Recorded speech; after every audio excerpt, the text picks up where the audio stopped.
Welcome to another edition of Innovate Africa. Normally we discuss innovative businesses who impact lives, and we're talking about high growth startups, scale ups, sometimes startups as well, but we also focus on the businesses that enable them.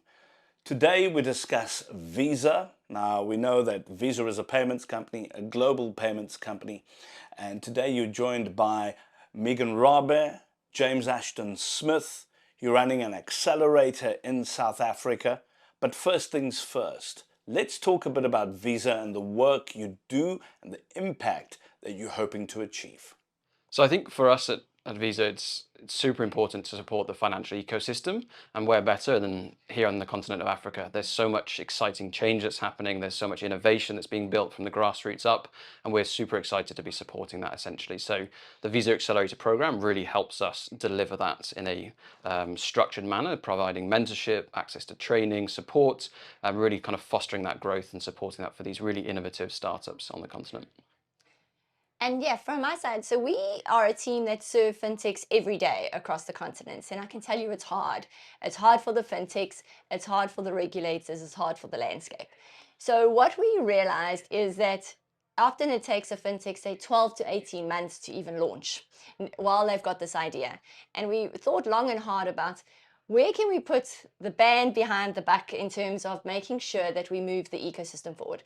So we came up with this idea of the fintech accelerator, which is in addition to obviously the work we currently do, and it's to really identify the next big hot fintech across Africa. But not just that, is to really hold their hands, make sure we love and nurture them through the process, and really making sure that we build the partnerships that's needed across the continent to make difference and scale. So in running the accelerator on the continent, the big question is, what are the stories that you'd like to tell at the end of this? Because like any other business, you don't start something with the end in mind, the impact that you're wanting to create, for example. So tell us a bit about that.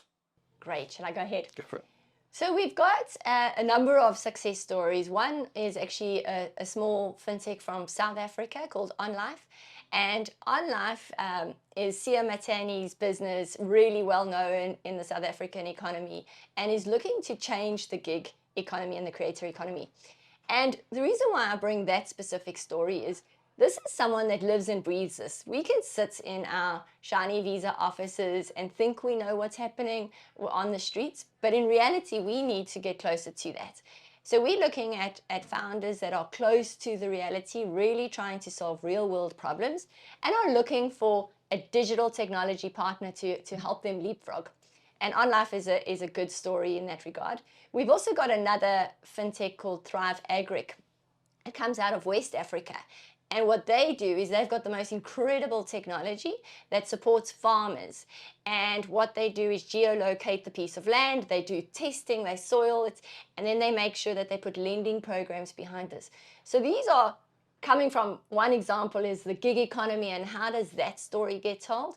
And then the other one is really how do you tell a farming community where you've got a rural lady that's definitely not thinking about digital payments. She's thinking about how does she put food on the plates of people in her local town.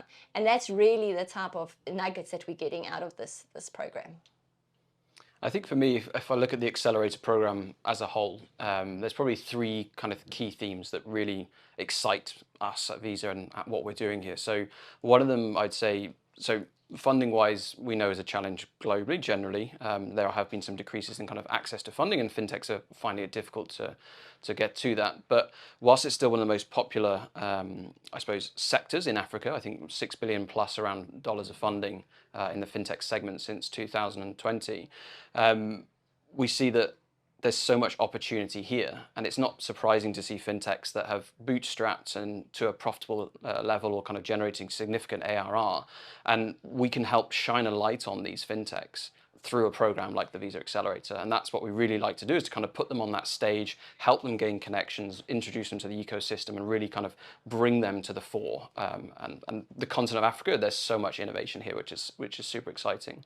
I think another factor is connectivity. So we have such global connectivity at Visa through our network and access and reach to many different kind of pockets, whether it's financial institutions, to large merchants, to innovators, to governments and regulators. And this accelerator is a way for us to bring that ecosystem together, essentially, with the common kind of narrative of driving financial inclusion, driving financial innovation, and other great factors. And this brings us to that one meeting point, and we can bring for conversations, for partnerships. And what's really exciting is to see we've seen so much cross collaboration between the fintechs in each cohort.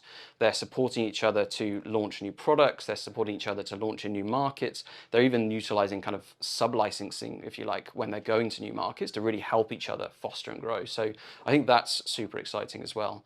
And then lastly, I think just from a growth perspective, the continent of Africa offers so much opportunity, and this is a really great way for us to build that strong foundation to really accelerate the growth of fintech and finance in this market.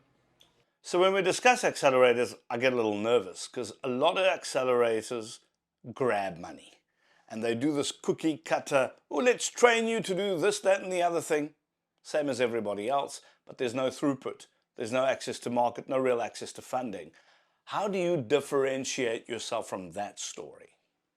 So I think importantly, we're super bullish about the opportunity that it generates. And even a couple of months back, we announced our venture into 4 of the fintechs have been through the program. So we're really committed to supporting in their growth in that way. Not only that, there's a number of commercial partnerships as well that we are delivering with some of these fintechs to help and grow their business as well. So it's not just providing 12 weeks of programming, support, education, mentorship. It's so much more than that, and it will go beyond that as well. So we're super excited for that. So Visa took a bold commitment of investing $1 billion into Africa. So that's really we're not just running a program. This is looking at longevity. And because of the fact that we enter into strategic partnerships, we often enter into 5-year-long strategic partnerships with the fintech. So it's not just come, let's engage and date for 3 months and then I never see you again. This is a long-term commitment where we not just investing money, but it's products, services, and a long-term partnership.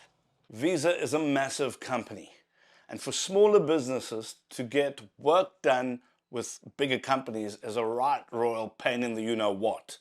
So how easy is it for these scale-up businesses, high-growth startup businesses to actually do work, do business with Visa? So to be honest, when you're in the broader ecosystem, it may be difficult to figure out how to navigate an organization like Visa, to be very honest, because we've got product teams, we've got different business units. So you have to figure out where in this whole puzzle piece do you fit in, and then try and find a stakeholder that's going to nurture you through that process. So the answer is initially is difficult. The reason why the accelerator is helpful is that not only do you get given this toolkit of engagement, but as we're looking at strategic partnerships, you actually get given a business development resource. So you've got your one person that's going to behind the scenes navigate which business unit, which product, etc. is going to help and serve you.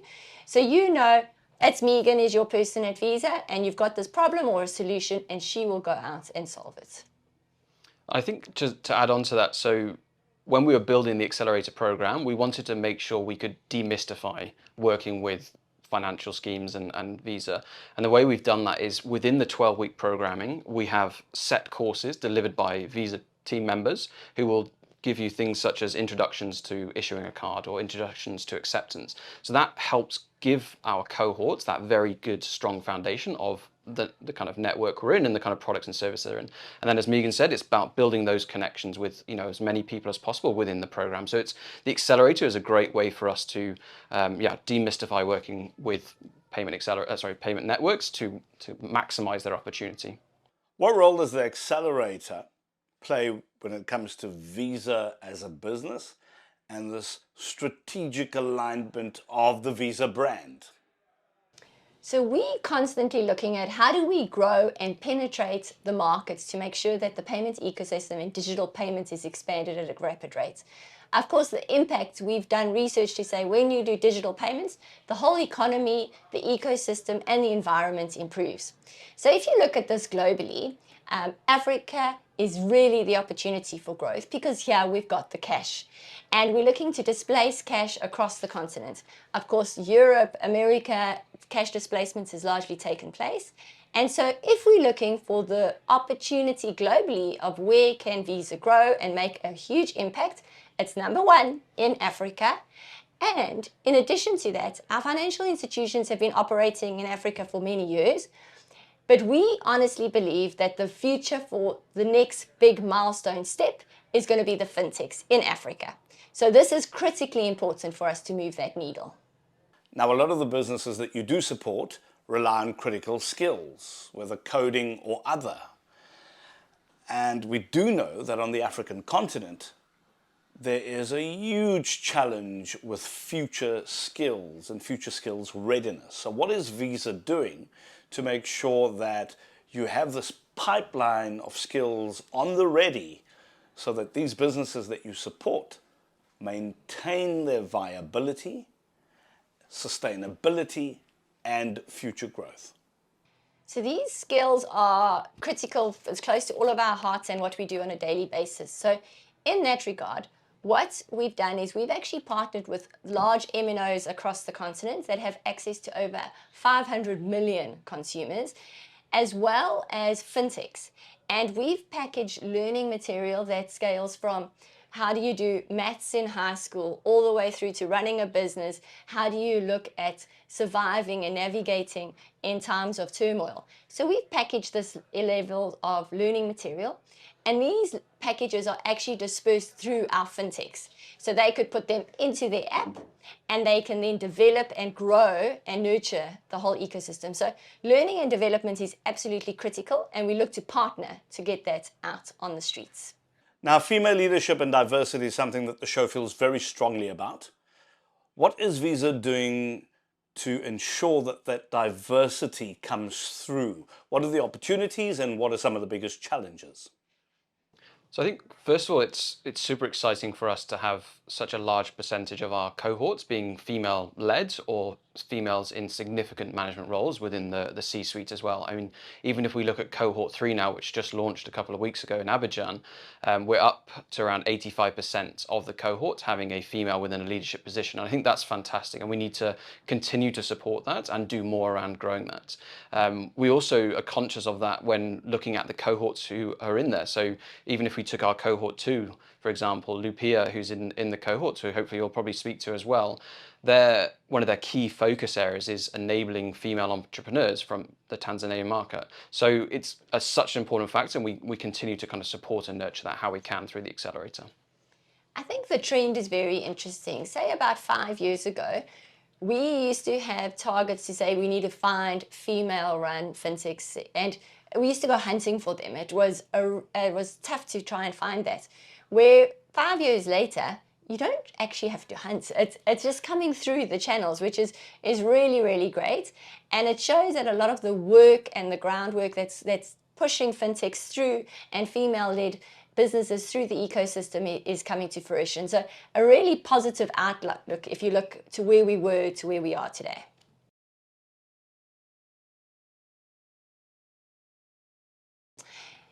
So starting a business, operating in Africa is not for the faint-hearted. But what I can definitely say is partnering with organizations like Visa, making sure that you choose tech partners that not just provide you with incredible technology, but have a cultural alignment so that when you want to move and shake, someone's moving and shaking with you is critically important. And making sure that you find the BIN sponsors or the banks and the financial institutions that's going to support you as a partner is critically important. So those partners that you choose are fundamental. And I just wish everyone that's going on this journey the best of luck and success, and know that we're there to hold your hand. Perfect. I'd say innovation is rife on the continent, and it's such an exciting place to be. I'm so happy to be able to kind of deliver the accelerator program here and really shine a light on the fantastic fintechs that are coming through.